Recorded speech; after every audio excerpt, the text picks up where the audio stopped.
wanted to talk about today is parent stress. So, for the parents that your child is in college, a lot of times this can be really stressful for us. Even though your kid's going off, they're excited, they're entering into a new life. Our life changes too. So, we wanted to talk a little bit about that and how we can help parents stress less during this time. So, Don, how are you doing today? I'm doing good, Kristen. Thank you. I think appreciate w- doing this. I think this is great.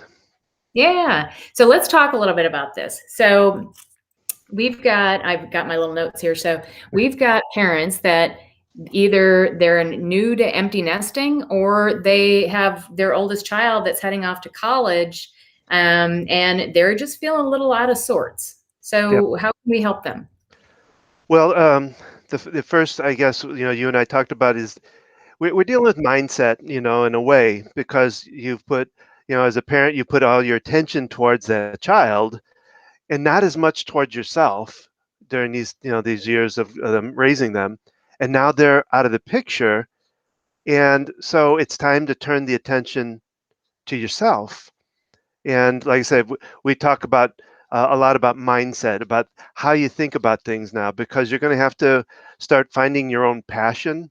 What you like to do, so you can kind of get your mind into something different that's suited for yourself.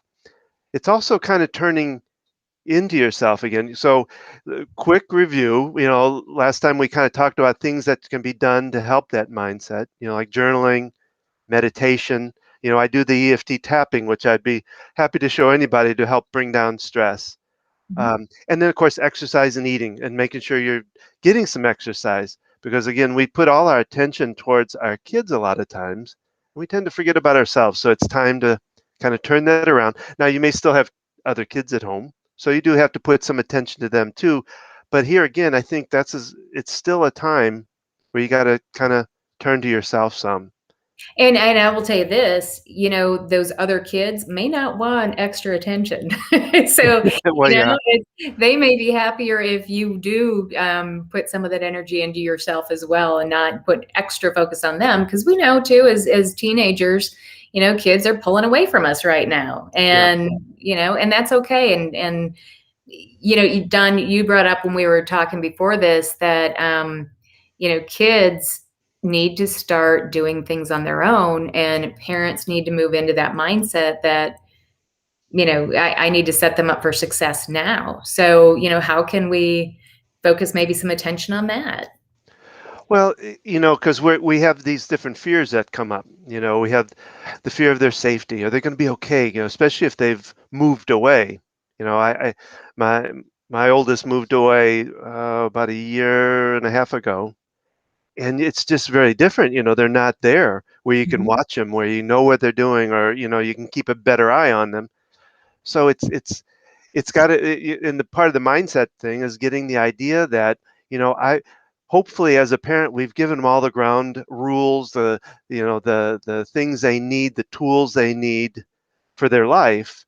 Now it's kind of letting it go and letting them use those tools, making mistakes. you Mhm. know One thing it's interesting about it, and this kind of goes off a little bit, but it's a child's mind. That's something I learned a couple of years ago, um, that a child's mind in teen years goes from the logical mind to the emotional mind, so that they take risk because they have to take risks to grow. So as a parent, to understand that they're not just going to they're going to do things that we think are stupid, or that they shouldn't take that risk, but they really need to take some risks. They need to take some leaps out of the box to grow, and we have to let them. Right. And we've talked also about, as a parent, moving into that consulting role where it's really more about asking questions and not telling them what to do or telling them they were wrong. It's asking questions. How'd that work out for you? How would have you done it differently? Yeah, and taking it slow with the questions. You don't want to do it in a bombardment way, Mhm. and that's something that it's hard for a parent, because you want to find out about how their grades are, how you don't need to do that for yourself. That's something they need to be able to just know you're the ear for them, you know. And so it's changing our mindset as far as a parent goes, is getting onto the idea of this is going to sound really out there, but getting into yourself and start listening to what your needs are, because that's not easy because we've given up a lot of those needs to the kids. They come It's first. not You know? easy, but Don, to your point, it's something that really we should be doing all the time, not just when they Yeah. go off to college, but now you have extra time. So if you haven't been doing it, I think too, it's just time for you to say it's okay. Well, and something that a lot of people don't think about is there's actually grief that goes on with this. Now, it may not, that sounds Mhm. weird because it should be joyous. They're going off to college. They're moving to a better place. All that kind of stuff. But in a way, any change like this, any transition is grief. And you really got to, one, accept that you're going to feel some of that, both for the parent and the child. But we're talking right now about parents. There can be a lot of grief to it because it's a transition. And then, the other mind thought that goes on with parents is, oh my gosh, I'm getting older. The kids are getting older. I'm getting old. And so that starts playing it. So all of that has to be dealt with. And you have to kind of work through that and get to a different thought process with that, because now's your chance as a parent to start expanding your own life and doing some of the things you want to do, Well, taking those thought. cruises. Yeah. I love that thought of kind of working through the grief of having that child go away and knowing life is never going to be the same. Yeah. So, Don, how would you suggest that a parent works through that grief? Well, first it's accepting that it is. That's the toughest part, I think, for anybody, is we tend, and that's, when I'm working with my clients, and one of the things I talk about is acceptance of thoughts. To not try to fight a thought, not try to fight. Oh, I'm not sad. I'm not grieving. And the grieving probably is not the best word to use because we don't really think about it that way. But I'm sad. Things are changed. I'm not used to this. Mhm. Accept those feelings and allow them instead of fighting them. And I'll just buck up and I'll go jog, or something like that. Well, that's great. I'm not against exercise, but accept the thought and then just kind of deal with it. It's okay to have those thoughts, be sad, be worried, because if you can accept it, then you can slowly kind of change the around that thought. You can change it, how it hits you and how it affects you. Right. And you also had brought up before journaling, as a way to deal with working through those emotions.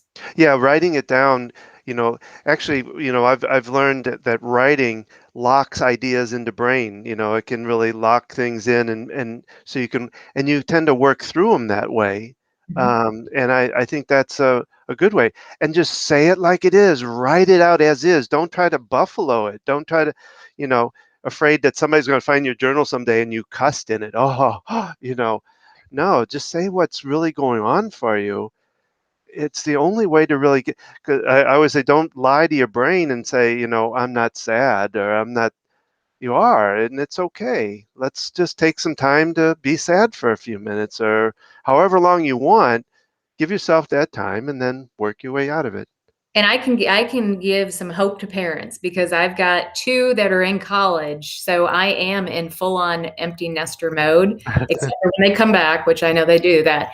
But now, when they come back with us for a couple weeks at a time. By the time they leave, we're kind of ready to see them go. You get used to it, Yeah, you get You used to get having used it. to it, and it does become your new normal, and it does feel okay after a while, and everything works out. I mean, you can always get a dog too, or something like that. Yeah. But yeah, I mean, I still have two at home, so I'm not at the empty nester place, but I can still feel the emptiness of that one being gone, not being around, and they come around. They don't go. They're not moved away. They as far as college, they're going here in town, so we see them quite frequently. But Well, and quite frankly, there is a lot of joy in seeing them spread their wings and try new things, and really being a part of that is kind of cool. So I think you're giving up some things, but you're also getting things in return. Oh yeah, I mean, to watch, to see my oldest, blossom out and do well in what he's what he's doing is gives a lot to the heart for here too. And yeah, so I think it's this process of letting go, and that's such a cliche way. Oh, letting go, and but it really is true of getting into yourself and starting to take care of yourself, do some self-care stuff, because finances are probably popping in there with thoughts of, oh, I got to pay for Mhm. this. How